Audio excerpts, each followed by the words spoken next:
গবেষণা করে, তো একটা আজরাইল প্রুফ ঘর বানাতে পারবে যেখানে আজরাইল ঢুকবে না? এই কথা বলুন, পারবে? পারবে? পারবে না। এই চ্যালেঞ্জ করে দিয়েছে কে? কথা বলুন, আল্লাহ। এবার একটা আয়াত বলছি, খুব সহজে বুঝতে পারবেন, খালি একটু খেয়াল করুন। আল্লাহ রাব্বুল আলামিন বলেন, আইনামা তাকুনু ইউদরিকুমুল মাউতু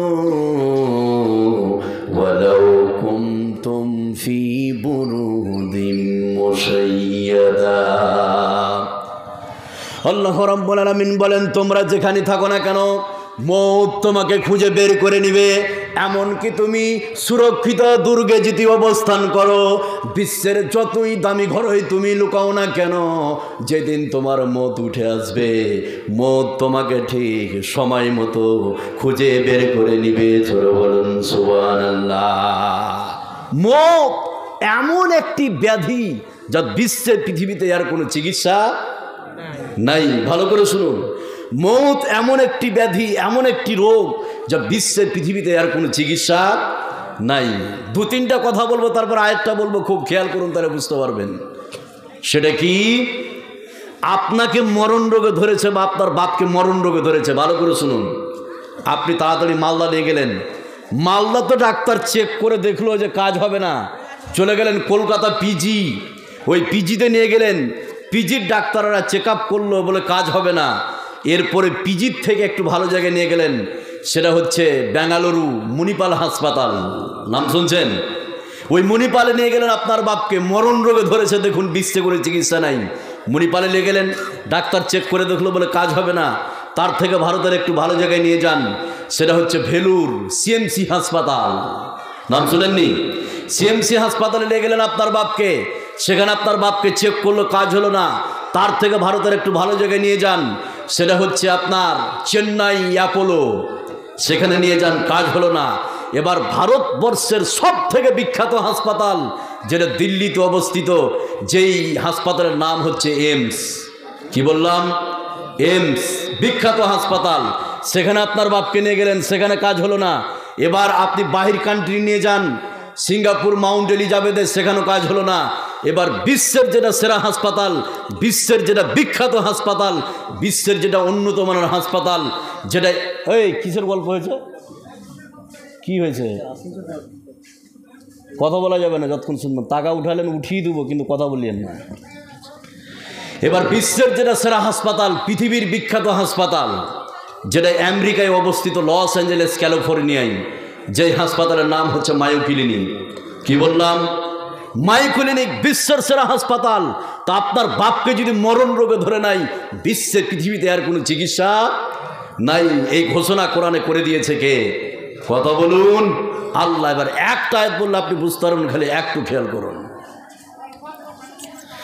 আল্লাহ রাব্বুল আলামিন বলেন, কাল্লা ইযা বালাগাতিত তারাকিয়া ওয়া কিলা মান রাকিউ ওয়া জান্না আন্নাহুল ফিরাক ওয়াত্তাফাতিস সাকু বিস-সাক ইলা রাব্বিকা ইয়াওমা ইদিনিল মাসাক। আল্লাহ রাব্বুল আলামিন বলেন, শুনে নাও, মানুষের প্রাণ যখন কণ্ঠনালীতে উপস্থিত হবে, তখন বলা হবে, বিশ্বের কোনো ডাক্তার আছে নাকি তাকে বাঁচাতে পারে, বিশ্বের কোনো কবিরাজ আছে নাকি তাকে বাঁচাতে পারে। মানুষ তখন বুঝে নিবে পৃথিবীতে এমন কোনো ডাক্তার নাই, পৃথিবীতে এমন কোনো কবিরাজ নাই যে তাকে বাঁচাতে পারে। এখন তার পৃথিবী থেকে বিদায় নেওয়ার পালা শুরু হয়েছে। জোরে বলুন সুবহানাল্লাহ। বিশ্বের পৃথিবীতে আর কোনো চিকিৎসা নাই। এই পৃথিবীতে একজন ব্যক্তি মৌতকে চ্যালেঞ্জ করেছিল, চ্যালেঞ্জ। এর থেকে বদ্ধ পাগল বিশ্বের পৃথিবীতে আর কেউ হতে পারে? এই কথা বলুন, হতে পারে? মৌতকে চ্যালেঞ্জ করেছিল, তার নাম মাইকেল জ্যাকসন। নাম শুনছেন? শুনেননি মাইকেল জ্যাকসন?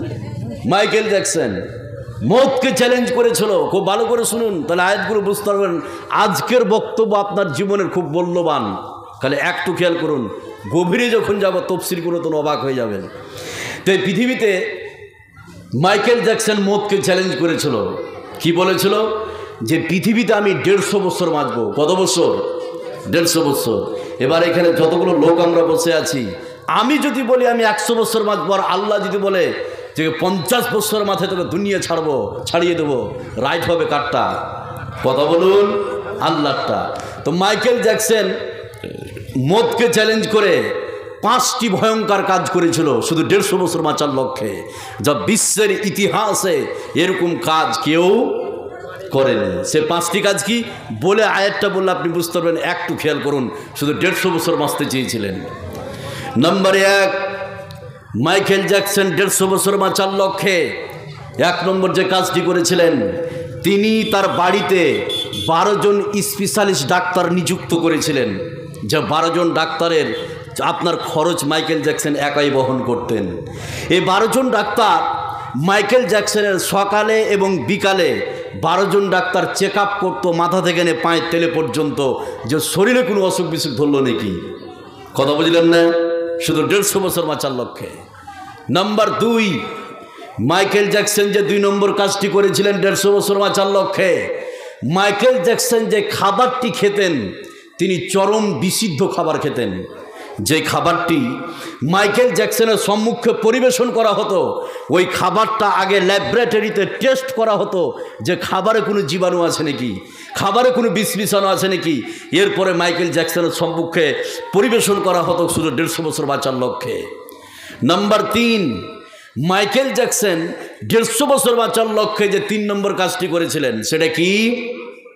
তিনি রাত্রিবেলায় অক্সিজেন পুরো বেডে ঘুমাতেন, অক্সিজেন নিয়ে ঘুমাতেন, যাতে করে রাত্রিবেলায় শ্বাস প্রশ্বাসের কোনো কষ্ট না হয়। নাম্বার 4, মাইকেল জ্যাকসন 150 বছর বাঁচার লক্ষ্যে 4 নম্বর যে কাজটি করেছিলেন, তিনি তার বাড়িতে 15 জন জিমনেশিয়ান রেখেছিলেন, পিটি করার জন্য, বাইম করার জন্য, এক্সারসাইজ করার জন্য।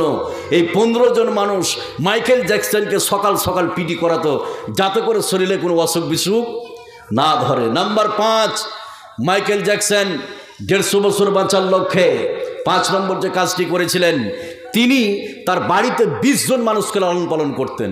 কেন করতেন? এই জন্য করতেন, তার একটা ধারণা ছিল যে হঠাৎ করে আমার একটা চোখ যদি নষ্ট হয়ে যায়, কিডনি যদি ফেলিয়ার হয়ে যায়, ফুসফুস যদি নষ্ট হয়ে যায়, তো 20 জন মানুষকে যে আমি লালন পালন করছি, তাদের মধ্যে যার চোখটা সব থেকে ভালো, আমি তার শরীর থেকে নিয়ে যেতে আমার শরীরে লাগাতে পারি। কথা বুঝলেন না? এই 150 বছর বাঁচার লক্ষ্যে যে 5টি ভয়ঙ্কর কাজ করেছিল, এই মাইকেল জ্যাকসনের এই চ্যালেঞ্জকে গুড়িয়ে ভেঙে দিয়েছে কে? কথা বলেন, ভেঙে দিয়েছে কে? আল্লাহ। 50 বছরের মাথায় তাকে দুনিয়া ছাড়িয়ে দিয়েছে কে? আল্লাহ। সে কথা আল্লাহ পাক কোরআনে কারীমের মধ্যে বলছেন। আয়াতটা বললে খুব সহজে বুঝতে পারবেন, খালি একটু খেয়াল করুন। আল্লাহ রাব্বুল আলামিন বলেন, وَلِكُلِّ أُمَّةٍ أَجَلٌ فَإِذَا جَاءَ أَجَلُهُمْ لَا يَسْتَأْخِرُونَ سَاعَةً وَلَا يَسْتَقْدِمُونَ। আল্লাহ রাব্বুল আলামিন বলেন, শুনে নাও, এই বিশ্বে, পৃথিবীতে প্রত্যেকটা মানুষের জন্য নির্ধারিত সময়কে বেঁধে দেওয়া হয়েছে। এই পৃথিবীতে কোনো মানুষ সময়ের 1 মিনিট আগেও মরবে না, এই পৃথিবীতে কোনো মানুষ সময়ের 1 মিনিট পরও মরবে না। আল্লাহ পাক যখনই মারবেন, আল্লাহ পাক যখন এই পৃথিবীতে মানুষের সময় শেষ হবে, আল্লাহ রাব্বুল আলামিন তাকে দুনিয়ার সঙ্গে সঙ্গে ছাড়িয়ে দিবে। জোরে বলুন সুবহানাল্লাহ। এতগুলো আমি আয়াত বললাম, এর একটা সার অংশ কি? যে একদিন মরতেই হবে, বাঁচার বিকল্প কোনো রাস্তা নাই। আপনি জালসা শুনবেন না? তো বিশ্বে, পৃথিবীতে বাঁচার বিকল্প কোনো রাস্তা নাই, মরতেই হবে, বিশ্বের যে কোনো জায়গায় নাই। এর একটা সারাংশ আছে না নাই? যে মরতেই হবে। এবার এখানে যতগুলো লোক আছেন আর মা বোন আছেন, মরতেই যখন হবে, একটি কাজ করে মরো। একটি কাজ, বেশি নয়। কয়টি কাজ বললাম? একটি কাজ। যেই সব নারী পুরুষ ওই কাজটি করে মরবে, কবরে যাবে, তার কবরের জীবনকে সুন্দর করে দিবে কে? আল্লাহ। আর যেই সব নারী পুরুষ ওই কাজটি করে মরবে না, তার কবরের জীবনকে দুঃখময় করে দিবে কে? আল্লাহ। সে কাজটি কি? তারপরে দুটা পাঠ আপনাকে শোনাবো, খুব গুরুত্বপূর্ণ আলোচনা। যারা ওই কাজটি করে মরবে তাদের কবরের জীবন কত সুন্দর, আপনি শুনলে অবাক হয়ে যাবেন। আর যেই সব নারী পুরুষ ওই কাজটি করে মারা যাবে না তাদের কবরের জীবন কত দুঃখময়, আপনি বললে অবাক হয়ে যাবেন। এবার কাজটি কি? কাজটি বলার পূর্বে আমি দুটি ভাগ আপনাদেরকে বলবো, খালি একটু খেয়াল করুন। আল্লাহ রাব্বুল আলামিন বলেন, ইয়া আইয়ুহাল্লাযীনা আমানুত্তাকুল্লাহা হাক্কা তুকাতিহি ওয়া লা তামুতুন্না ইল্লা ওয়া আনতুম মুসলিমুন। আল্লাহ রাব্বুল আলামিন বলেন, হে বিশ্বাসী তোমরা শুনে নাও, তোমরা আল্লাহ রাব্বুল আলামিনকে ভয় করো আর একটি কাজ না করে তোমরা পৃথিবী ছাড়িও না। ওই কাজটির নাম হচ্ছে মুসলমান। এই বিশ্বে পৃথিবীতে যখনই তোমরা দুনিয়া ছাড়ো না কেন মুসলমান হয়ে মরো। যারা পৃথিবীতে মুসলমান হয়ে মরবে আল্লাহ রাব্বুল আলামিন তাদের কবরের জীবনটাকে সুন্দর করে দিবে। জোরে বলুন সুবহানাল্লাহ। মুসলিম হয়ে মরো, একটি কাজ। এবার এখানে যতগুলো লোক আছেন কয়েকটা কোয়েশ্চেন করব, তার দিকে তারপরে ওইদিকে যাব। সেটা কি? এখানে যতগুলো লোক আমরা আছি আমরা সবাই মুসলিম না মুসলিম নই? মুসলিম। এবার আপনাকে আমি বলি, আল্লাহ বলছেন হে বিশ্বাসী তোমরা মুসলিম হয়ে মরো, তো আমরা তো মুসলিমদের কী করে আর মুসলিম হব? কথা বুঝলেন না? এবার আপনাকে আমি বলি, মুখে দাবি করার নাম শুধু মুসলমান না, সেটা কাজে কর্মে দেখাতে হবে। কথা বলুন, কাজে কর্মে দেখাতে হবে। মুখে দাবি করার নাম মুসলমান নয়। মুসলিম কিভাবে হতে হবে এটা অন্যদিন বলবো, কিন্তু দুই একটা কথা বলি এখানে। কেউ যদি বলে যে আমার দাদু ছিল মুসলিম, আমার বাপ ছিল মুসলিম, আমার বড় ভাই ছিল মুসলিম, আমার 14 গোষ্ঠী মুসলিম, এই সূত্রে আমি মুসলমান, তার এ দাবি টিকবে? কথা বলুন, টিকবে কি? টিকবে না। এর প্রমাণ, এই পৃথিবীতে একজন নবী এসেছিলেন, তার নাম হচ্ছে হযরত নূহ আলাইহিস সালাম। দেখুন, উনি একজন নবী, মুসলিম তো ছিলেনই বটে, তার সাথে সাথে একজন নবী হযরত নূহ আলাইহিস সালাম, তার ছেলে, তার ওরসজাত সন্তান কেনান, সে কি মুসলিম ছিল? মুসলিম ছিল না। তাহলে আপনি আপনার দাদু আপনার বাপ মুসলিম, এই সূত্রে আমি মুসলমান, এই দাবি তার টিকবে না। কেউ যদি বলে মৌলভী সাহেব আমার নাম আব্দুল্লাহ, আব্দুর রহমান, আব্দুল খালেক, আব্দুল মালিক, আমার নাম আয়েশা, খাদিজা, ফাতেমা, এই সূত্রে আমি মুসলমান, তার দাবি টিকবে? টিকবে না। তার প্রমাণ, এই বিশ্বের পৃথিবীতে বিশ্বনবীকে সব থেকে যিনি বেশি ভালোবেসেছিলেন তার নাম হচ্ছে আবু তালেব। কি নাম বললাম? আবু তালেব। তো এটা ভালো না খারাপ নাম? ভালো নাম। তো আবু তালেব ভালো নাম, তো আবু তালেব কি মুসলিম ছিল? মুসলিম ছিল না। তো নামের দিক দিয়ে কাউকে মুসলিম নির্বাচন করা যাবে না। এবার কেউ যদি বলে মৌলভী সাহেব আমি সপ্তাহে খালি 25 কেজি করে গরুর মাংস খাই, আর এক ওয়াক্ত নামাজ পড়ি না, খালি ভাগা দিই গরুর মাংস খাওয়ার জন্য, এই সূত্রে আমি মুসলমান, এই দাবিটা টিকবে? টিকবে না। এই ভারতবর্ষের মধ্যে একটা রাজ্য আছে যার নাম হচ্ছে কেরালা, হাজারো মুসলিম গরুর মাংস খায়, আছে না নাই? আছে। তাহলে মুসলিম আজ আপনাকে কাজে কর্মে দেখাতে হবে। এবার চলুন, যেই সব নারী পুরুষ মুসলিম হয়ে মরবে তাদের কবরের জীবনটা কত সুন্দর, এবার আপনাকে একটা লিস্ট শুনিয়ে দিচ্ছি, খালি লিস্টটা মনে রাখুন। আর যেই সব নারী পুরুষ মুসলিম হয়ে মরবে না তাদের কবরের জীবন কত দুঃখময়, তারও একটা লিস্ট আমি শুনিয়ে দিচ্ছি, খালি একটু খেয়াল করুন। এবার প্রথমে আমি বলবো, যেই সব নারী পুরুষ মুসলিম হয়ে মরবে তাদের কবরের জীবনটা কত সুন্দর হবে, এবার আপনাকে শোনাচ্ছি, খালি একটু খেয়াল করুন। মুসলিম কোনো নারী পুরুষ যখন মারা যায়, মারা যাওয়ার আগ মুহূর্তে ফেরেশতারা তার কাছে এসে মাথার কাছে বসে। কোথায় বসে? মাথার কাছে বসে। ভালো করে শুনুন, মাথার কাছে বসেই জান কবজের পূর্বেই ওই মুসলিম নারী পুরুষকে জান্নাতের সুসংবাদ দিয়ে দিবে। সুবহানাল্লাহ বলবেন না? তাহলে জান কবজের পূর্বেই, জান কবজের আগেই তাকে জান্নাতের সুসংবাদ দেওয়া হবে। মাথার কাছে বসেই জান্নাতের সুসংবাদ দিবে, সে কথা আল্লাহ পাক কোরআনে কারীমের মধ্যে বলেছেন। আয়াতটা বললে আপনারা বুঝতে পারবেন, খালি একটু খেয়াল করুন। আল্লাহ রাব্বুল আলামিন বলেন, ইয়া আইয়াতুহান নাফসুল মুতমাইন্না ইরদিই ইলা রাব্বিকি রাদিয়াতাম মারদিয়া ফাদখুলি ফি ইবাদি ওয়াদখুলি জান্নাতি। আল্লাহ রাব্বুল আলামিন বলেন, শুনে নাও, এই বিশ্বে পৃথিবীতে যে সব নারী পুরুষ মুসলিম হয়ে মরবে, মুসলিম হওয়া মরার আগ মুহূর্তে ফেরেশতারা তার মাথার কাছে বসে বলতে শুরু করবে, ও পবিত্র আত্মা, চলো তোমাকে নিয়ে যেতে এসেছি সেই রবের দিকে যে রবকে তুমি রাজি করিয়েছো, যে রব তোমার প্রতি খুশি আছে। চলো তোমাকে জান্নাতের দিকে নিয়ে যেতে এসেছি। এই মুসলিম নারী পুরুষকে জান্নাতের সুসংবাদ দিয়ে তার ভিতর থেকে রুহটাকে বের করে নিয়ে চলে যাবে। জোরে বলুন সুবহানাল্লাহ।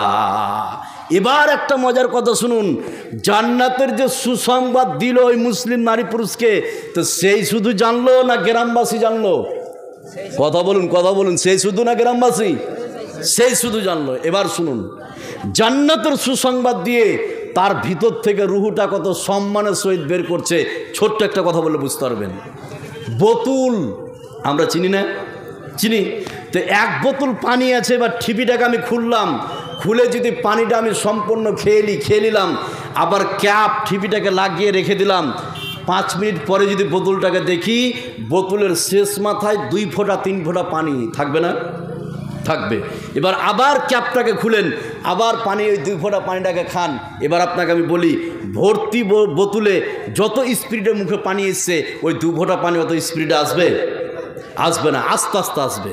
তো ঠিক মুসলিম নারী পুরুষ যখন মারা যাবে, তাকে জান্নাতের সুসংবাদ দিয়ে তার ভিতরে 2 ফোঁটা পানি যেরকম আপনার মুখে আস্তে আস্তে আসে, তার ভিতর থেকে রুহুটাকে আস্তে আস্তে আস্তে আস্তে বের করে নিয়ে চলে যাবে। সুবহানাল্লাহ বলবেন না? এবার একটা কথা বলি, সেটা কি?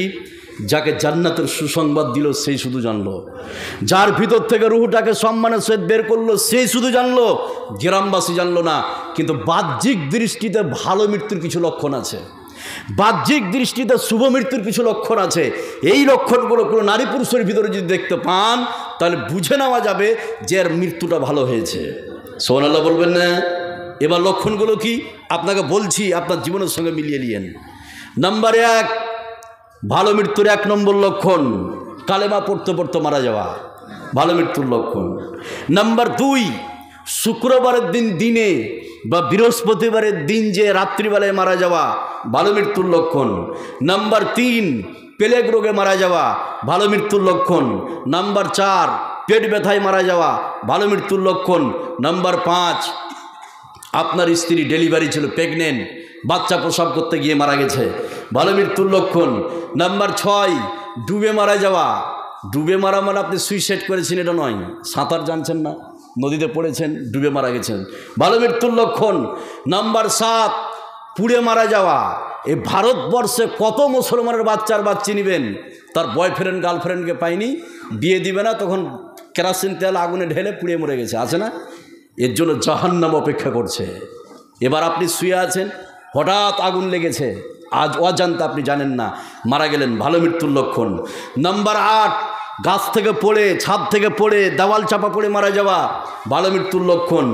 আর আকাশের নিচে জমিনের উপরে সব থেকে পাওয়ারফুল মৃত্যু হচ্ছে ওটাই, যারা আল্লাহর রাস্তায় জিহাদ করে শহীদ হয়েছে। আকাশের নিচে জমিনের উপরে এর থেকে পাওয়ারফুল মৃত্যু আর হতে পারে না। পৃথিবীতে যতগুলো সাধারণ মৃত্যু আছে, সাধারণ, ভালো করে শুনুন, তার মধ্যে সব থেকে ভালো মৃত্যু হচ্ছে ওটাই, মানুষ যদি খালি মুখ দিয়ে বলে দেয় যে এই মহিলাটা ভালো ছিল, নিশ্চিত তার ভালো মৃত্যু হয়েছে। মানুষ যদি খালি মুখ দিয়ে বলে দেয় এই লোকটা ভালো ছিল, নিশ্চিত তার ভালো মৃত্যু হয়েছে। এই জন্য উত্তম চরিত্র যেন আপনার হয়, খেয়াল রাখবেন, বুঝলেন না? উত্তম চরিত্র যেন আপনার হয়। তো মানুষ যদি খালি বলে দেয়, এবার আপনারা বলবেন মৌলভী সাহেব একজন বেনামাজি সুদখোর ঘুষখোর মারা গেছে, আমি তো বলবো যে ভালো ছিল। আপনি মুখে বলতে পারবেন, যতক্ষণ অন্তর থেকে না বলতে পারবেন ততক্ষণ ওই লোকটা ভালো ছিল না। যখনই আপনি বলে দিবেন অন্তর থেকে মুখ দিয়ে যে ওই মহিলাটা ভালো ছিল, নিশ্চিত তার ভালো মৃত্যু হয়েছে, মানুষ যখন বলে দিবে ওই লোকটা ভালো ছিল, নিশ্চিত তার ভালো মৃত্যু হয়েছে। আর প্রমাণ একটা বর্ণনা শোনাচ্ছি, খুব ভালো করে শুনুন। মানুষ যদি খালি সারিফাই করে দেয়, হযরত আনাস রাদিয়াল্লাহু তাআলা আনহু তিনি যেন হাদিসটি বর্ণনা করেন। হযরত আনাস বলেন, বিশ্বনবীর সামনে দিয়ে একটি লাশ বয়ে গেল, ওই লাশের সঙ্গে কিছু লোক ছিল, লোকেরা তার প্রশংসা করলো। বিশ্বনবী প্রশংসা শুনে ওয়াজাবাত বললেন। কিছুক্ষণ পরে আর একটি লাশ বয়ে গেল। ওই লাশের সঙ্গে কিছু লোক ছিল, লোকেরা তার বদনাম করলো। বিশ্বনবী বদনাম শুনে ওয়াজাবাত বলল। হযরত ওমর বিশ্বনবীকে বললেন, ইয়া রাসূলুল্লাহ, ওগো আল্লাহর নবী, ওগো দয়ার নবী, কেন আপনি দুইবার ওয়াজাবাত বললেন? বিশ্বনবী ওমরকে বলছেন, উমর রে, প্রথম যখন লাশটি বয়ে যায় ওই লাশের সঙ্গে লোক ছিল, লোকেরা বলল, হায়রে লোকটি দুনিয়া থেকে চলে গেছে, হায়রে লোক একজন ভালো লোক ছিল, আমাদেরকে ছেড়ে চলে গেল। বিশ্বনবী বললেন, এইভাবে লোকেরা যখন প্রশংসা করলো, আমি নবীজি ওয়াজাবাত বললাম, তার মানে আল্লাহ রাব্বুল আলামিন ওই লোকটির জন্য জান্নাতকে ওয়াজিব করে দিয়েছে। জোরে বলুন সুবহানাল্লাহ। দ্বিতীয় প্রকারের লোকটি যখন বয়ে যাচ্ছিল, লোকেরা তার গীবত করলো, হায়রে লোকটা মরেছে তো সমাজের ভালো হয়েছে, লোকটা মরেছে তো সমাজের উন্নত হয়েছে। তখন আমি নবীজি ওয়াজাবাত বললাম, তার মানে আল্লাহ রাব্বুল আলামিন ওই লোকটার জন্য জাহান্নামকে ওয়াজিব করে দিয়েছে। জোরে বলুন নাউযুবিল্লাহ। মানুষ যদি খালি সার্টিফাই করে দেয়, একরামের স্ত্রী মৃত্যু বাবা মার জন্য, একরামের স্ত্রী 500 টাকা দিয়েছে মৃত্যু বাবা মার নামে, ওটা পরে বলছি আমি।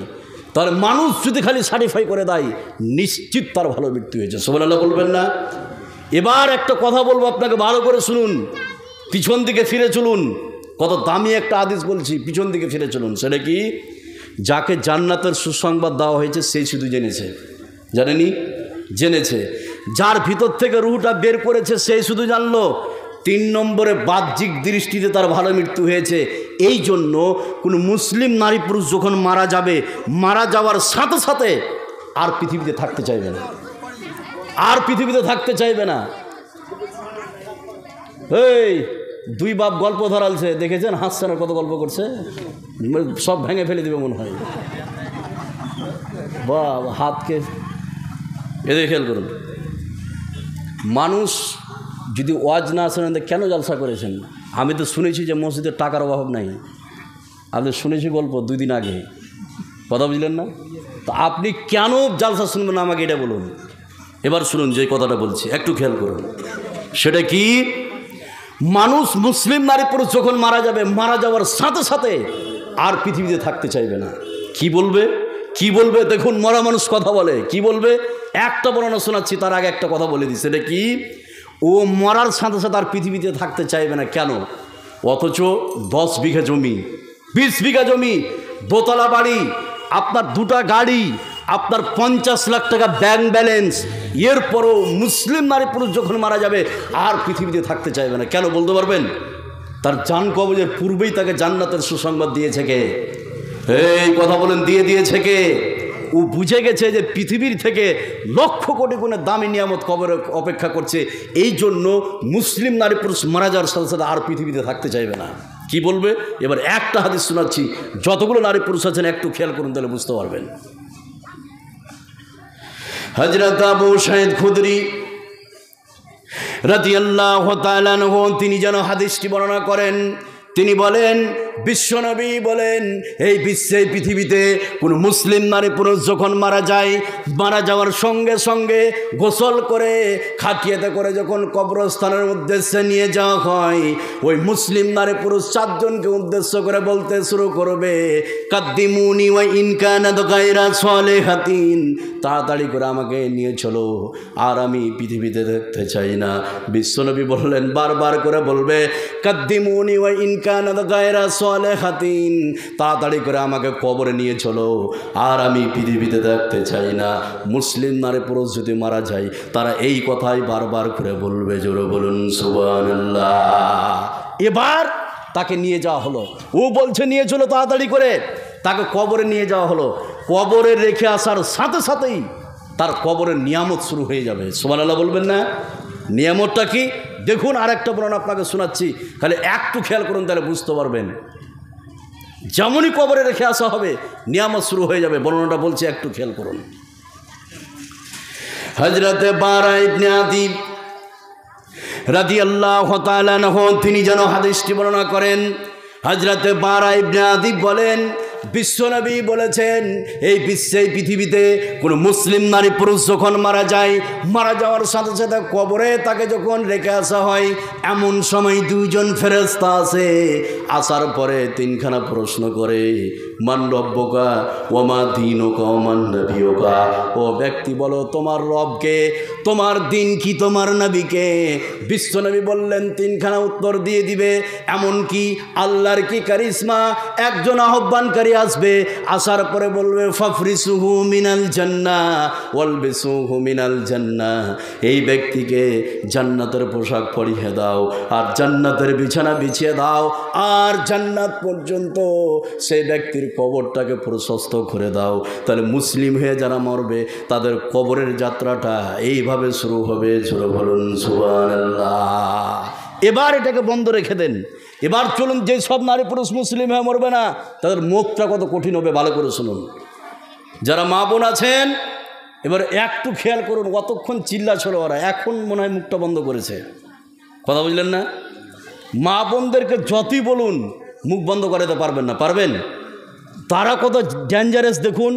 আপনার গ্রামে যদি কোনো একটা বাড়ির খবর হয় তা আপনি মোবাইল করে কাউকে বলতে হবে না, দু চারটা মহিলাকে ডেকে বলে দেন, 10 মিনিটের মধ্যে করে গ্রাম জেনে যাবে।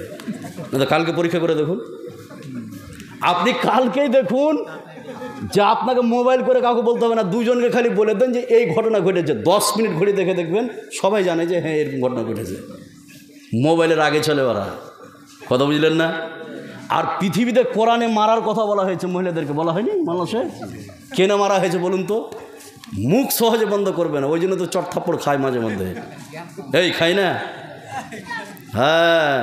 এবার শুনুন, আপনাকে বলি, যেই সব নারী পুরুষ মুসলিম হয়ে মরবে না তাদের মুখটা কত কঠিন, এবার খালি লিস্টটা শুনে নেন।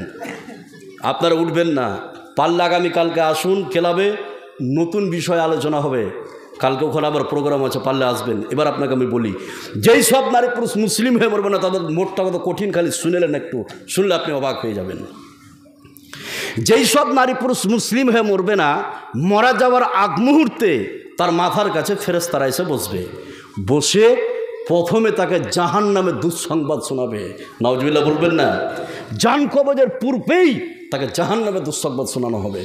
ইয়া আইয়াতুন নাফসুল খাবিস, ইয়া আইয়াতুন নাফসুল খাবিস, হে পাপিষ্ঠ আত্মা, হে জঘন্য আত্মা, হে নোংরা আত্মা, চলো তুমি তোমার রবের গজবের দিকে, চলো তুমি তোমার রবের আযাবের দিকে, যে রব তোমার উপর অসন্তুষ্ট আছে।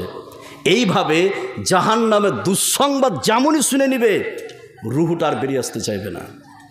ও বুঝে গেছে যে আমার জন্য কবরে জাহান্নাম অপেক্ষা করছে। রুহুটা বেরিয়ে আসতে চাইবে না, মাথায় লুকাবে, পায়ে লুকাবে, পেটে লুকাবে, হাতে লুকাবে। এবার আপনাদেরকে বলি, রুহু যে বেরিয়ে আসতে চাইবে না, তো ফেরেশতারা ঘুরে চলে যাবে না রুহু নিয়ে যাবে? নিয়ে যাবে। এবার আমরা একটা কথা বলি, সেটা কি, সোজা আঙুলে যদি ঘি না বের হয় তাহলে আঙুল কি করতে হয়? বাঁকা করতে হয়। এবার এই বেঈমান বেনামাজির যখন রুহটা বেরিয়ে আসতে চাইবে না, কত কঠিনভাবে বের করবে আল্লাহ সে কথা কোরআনের মধ্যে বলে দিয়েছে। একটা আয়াত বলছে, খুব ভালো করে শুনুন, কত কঠিনভাবে বের করবে। আল্লাহ রাব্বুল আলামিন বলেন, ওয়ালাউ তারা ইয ইয়াতাওয়াফাল্লাযীনা কাফারুল মালাইকাতু ইয়াজরিবুনা উজুহাহুম ওয়া আদবারহুম ওয়া যুকু আযাবাল হারিক। আল্লাহ রাব্বুল আলামিন বলেন, রুহটা যখন বেরিয়ে আসতে চাইবে না, এমন সময় ফেরেশতারা সেই ব্যক্তির মুখমণ্ডলে আঘাত করবে আর পিছনে আঘাত করবে, মুখে মারবে আর পিঠে মারবে, পিটিয়ে কষ্টের মাধ্যমে সেই ব্যক্তির ভিতর থেকে রুহটাকে বের করে নিয়ে চলে যাবে। জোরে বলুন নাউযুবিল্লাহ। পিটিয়ে ওর ভিতর থেকে রুহটাকে বের করবে। এবার একটা কথা বলি, সেটা কি? এবার বলি, যাকে জাহান্নামের দুঃসংবাদ শোনানো হলো সে শুধু জানলো না, তার স্ত্রীও জেনেছে? ওই শুধু জানলো, তার ভিতর থেকে পিটিয়ে রুহটাকে বের করলো, চিৎকার করছে মরার সময়, হাত পা ছড়াচ্ছে, আপনার চোখকে বড় বড় করে দিয়েছে, পিটিয়ে বের করলো। সে শুধু জানলো না গ্রামবাসী জানলো? সেই শুধু জানলো। বাহ্যিক দৃষ্টিতে কিছু খারাপ মৃত্যুর লক্ষণ আছে, এই লক্ষণগুলো কোন নারী পুরুষের ভিতরে দেখলে অটোমেটিক আপনি বুঝে নেবেন লোকটার, মহিলাটার ভালো মৃত্যু হয়নি। জান্নাত জাহান্নাম সেটা আল্লাহর ব্যাপার, কিন্তু বাহ্যিক দৃষ্টিতে মৃত্যুটা ভালো হয়নি। নাম্বার 1, মরার সময় কালেমা না পড়তে পারা। এই জন্য বিশ্বনবী বলেছে তোমরা মুমূর্ষু ব্যক্তির কাছে যে কালেমা পড়ো, ওকে পড়তে বলা যাবে না, কি করতে হবে? পড়তে হবে। ওকে যদি বলেন পড়েন পড়েন, ও যদি খালি বলে দেখ এগুলো আমাকে ভালো লাগে না, বলতে পারে না? পারে। ওই জন্য তাকে বলতে বলা হবে না, আপনি নিজে পড়বেন, আপনার দেখা দেখি পড়তে পারে। তাহলে ভালো মৃত্যু খারাপ মৃত্যুর 1 নম্বর লক্ষণ মরার সময় কালেমা না পড়তে পারা। নাম্বার 2 বেনামাজি হয়ে মারা যাওয়া খারাপ মৃত্যুর লক্ষণ। নাম্বার 3 সুদ খেতে খেতে মারা যাওয়া বিনা তোবায় খারাপ মৃত্যুর লক্ষণ। নাম্বার 4 ঘুষ খেতে খেতে মারা যাওয়া খারাপ মৃত্যুর লক্ষণ। নাম্বার 5 আপনার মেয়ে আমার মেয়ে বেহায়াপনা হয়ে বেলজ্জা হয়ে রাস্তাঘাটে চলছে, অন্যান্য বুকে আর লেগেন্স আর জ্যাগেন্স পরে চলছে, ও যদি লরিতে চেপে মারা যায় তবুও খারাপ মৃত্যুর লক্ষণ, তবুও খারাপ মৃত্যুর লক্ষণ। জাহান্নাম জান্নাত সেটা আল্লাহর হাতে, কিন্তু বাহ্যিক দৃষ্টিতে খারাপ মৃত্যুর লক্ষণ। রাত্রিবেলায় ইয়ারফোন লাগিয়ে আপনি গান শুনছেন, টিভিকে অন করেছেন, কোনো আপনি গান শুনছেন বা সিরিয়াল দেখছেন, এভাবে শুয়ে ঘুম চলে গেছেন, ঘুম জেগেছেন, সকালে আর ঘুম ভাঙেনি, ডেথ হয়েছে, আপনার খারাপ মৃত্যুর লক্ষণ। এই লক্ষণগুলো কোনো মানুষের ভিতরে দেখা গেলে বুঝে নিতে হবে এই লোকটার ভালো মৃত্যু হয়নি। এবার আপনাকে আমি বলি, সেই জন্য যেই সব নারী পুরুষ মুসলিম হয়ে মরবে না, মারা যাওয়ার সাথে সাথে আর পৃথিবী থেকে যেতে চাইবে না, তা আমরা তাকে রেখে দেবো না নিয়ে যাব? কেন যেতে চাইবে না বলুন তো? আগেই তাকে জাহান্নামের দুঃসংবাদ শোনানো হয়েছে, কথা বুঝলেন না? এই জন্য যেই সব নারী পুরুষ মুসলিম হয়ে মরবে না, মারার সাথে সাথে আর পৃথিবী থেকে যেতে চাইবে না। কি বলবে? কি বলবে? এবার একটা আপনাকে হাদিস শোনাচ্ছি, ভালো করে শুনুন। সেই ব্যক্তি কি বলবে পৃথিবী থেকে যেতে চাইবে না, শুনলে আপনি অবাক হয়ে যাবেন। খুব একটু লক্ষ্য করুন। হযরত আবু সাঈদ খুদরি রাদিয়াল্লাহু তাআলা আনহু তিনি যেন হাদিসটি বর্ণনা করেন। তিনি বলেন, বিশ্বনবী বলেছেন, এই বিশ্বে পৃথিবীতে যেই সব নারী পুরুষ বেনামাজি হয়ে কাফের মুশরিক হয়ে মারা যাবে, মারা যাওয়ার সাথে সাথে গোসল করে 4 জন মিলে যখন কবরস্থানের উদ্দেশ্যে নিয়ে যাবে, বিশ্বনবী বললেন 4 জনকে উদ্দেশ্য করে বলতে শুরু করবে, ইয়া ওয়াইলানা আইনা তাজহাবুনা বিহা। বিশ্বনবী বললেন, বলতে শুরু করবে, ইয়া ওয়াইলানা আইনা তাজহাবুনা বিহা, কোথায় তোমরা আমাকে নিয়ে যাচ্ছ? আমি তো যেতে চাই না। বিশ্বনবী বললেন, বারবার করে কথাটি বলবে, ইয়া ওয়াইলানা আইনা তাজহাবুনা বিহা, কোথায় তোমরা আমাকে নিয়ে যাচ্ছ? আমি তো যেতে চাই না। বিশ্বনবী বললেন, এত চিৎকার করে বলবে। নবীজি বলছেন, ওয়ালাউ সামিয়াল ইনসানু লা সায়কা, এই আওয়াজ যদি পৃথিবীর মানুষ শুনতে পেত, তাহলে পৃথিবীর মানুষ সঙ্গে সঙ্গে বেহুশ হয়ে যেত। জোরে বলুন নাউযুবিল্লাহ। যাবি না? তোর বাপকে যেতে হবে কবরে। তুই কেনা, তোর বাপকে যেতে হবে কবরে। নামাজ পড়ো না, সুদ আর ঘুষ খাচ্ছ, বলছে ইয়া ওয়াইলানা আইনা তাজহাবুনা বিহা, কোথায় তোমরা আমাকে নিয়ে যাচ্ছ? আমি যেতে চাই না। এবার যেমনই তাকে কবরে নিয়ে যাওয়া হলো, রেখে আসার সঙ্গে সঙ্গে আযাব শুরু হয়ে যাবে। নাউযুবিল্লাহ বলবেন না? আর একটা হাদিস বলছে, একটু খেয়াল করুন। হযরত বারা ইবনে আদিব রাদিয়াল্লাহু তাআলা আনহু তিনি যেন হাদিসটি বর্ণনা করেন। বিশ্বনবী বললেন, এই পৃথিবীতে কোনো কাফের বেঈমান মুশরিক বেনামাজি যখন মারা যায়, মারা যাওয়ার সঙ্গে সঙ্গে গোসল করে যখন তাকে খাটিয়েতে করে কবরস্থানে রেখে আসা হয়, এমন সময় 2 জন ফেরেশতা আসবে। আসার পরে সেই ব্যক্তিকে 3খানা প্রশ্ন করবে, মান রব্বুকা ওয়া মা দীনুকা ওয়া মান নাবিয়ুকা, ও ব্যক্তি বলো তোমার রবকে, তোমার নবীকে, তোমার দিন কি? বিশ্বনবী বললেন, ওই লোকটি বলবে, হা হা লাদরি, আল্লাহর কি কারিশমা। একজন আহ্বানকারী আসবে, আসার পরে বলবে, ফাফরিসুহু মিনান নার ওয়ালবিসুহু মিনান নার, ফাফরিসুহু মিনান নার ওয়ালবিসুহু মিনান নার, এই ব্যক্তিকে জাহান্নামের পোশাক পরিয়ে দাও, জাহান্নামের বিছানা বিছিয়ে দাও, আর জাহান্নাম পর্যন্ত সেই ব্যক্তির জন্য কবরটাকে প্রশস্ত করে দাও। নাউযুবিল্লাহ। তাহলে যেই সব নারী পুরুষ মুসলিম হয়ে মরবে না, তাদের কবরের জীবনটা এইভাবে শুরু হবে। এবার এখানে যতগুলো লোক আছেন, একটা মজার কথা বলছি, ভালো করে শুনুন। আমি যারা স্টেজের উপরে আছেন, নিচে আছে, সবাইকে বলছি, কবর কাকে বলা হয়? ওই বাপকেও বলছি, টুপি মাথায় দেখাড়িয়ে আছে, ওকেও বলছি, সবাইকে, কবর কাকে বলা হয়? কবর একটু খেয়াল করুন। কে বলতে পারবেন? পারবেন কেউ? আমরা জানি কি, বাড়ির পিছনে ফাঁকা জমিতে 3 হাত গর্ত করে একটা মানুষকে পুঁতে দেওয়ার নাম কবর, জানি না? আমরা এইটুকু জানি কি জানি না? যদি একটা মানুষকে কোনো গাছের নিচে, কোনো বাঁশঝাড়ের নিচে, ফাঁকা জমিতে যদি 3 হাত গর্ত করে পুঁতে দেওয়ার নামই কবর হয়, তাহলে যাকে বাঘে খেয়েছে তার কবর কোথায়? যাকে সাপে খেয়েছে তার কবর কোথায়? যেই সব হিন্দু ভাইরা চিতায় পুড়িয়েছে, ছাই করে উড়িয়ে দেয়, তার কবর কোথায়? প্রশ্ন আছে না নেই? কথা বলুন। এটাই যদি কবর হয়, তাহলে যাকে ছাই করে উড়িয়ে দিয়েছে তার কবর কোথায়? তাহলে এটা মানুষকে গর্ত করে পুঁতে দেওয়ার নামই কবর নয়, এটা কবর নয়। তাহলে কবর কোনটা? আপনাকে ডিফিনেশন সংজ্ঞাটা বলতে গেলে একটু খেয়াল করুন। কবর বলা হয় ওকেই, কবর বলা হয় ওকেই যেই দিন আপনি মারা যাচ্ছেন সেই দিন থেকে নিয়ে কিয়ামতের দিন পর্যন্ত, যেই দিন আপনি মারা যাচ্ছেন সেই দিন থেকে নিয়ে বিচারের দিন পর্যন্ত যেখানে যে অবস্থায় থাকেন না কেন সেই অবস্থার নাম কি? কবর।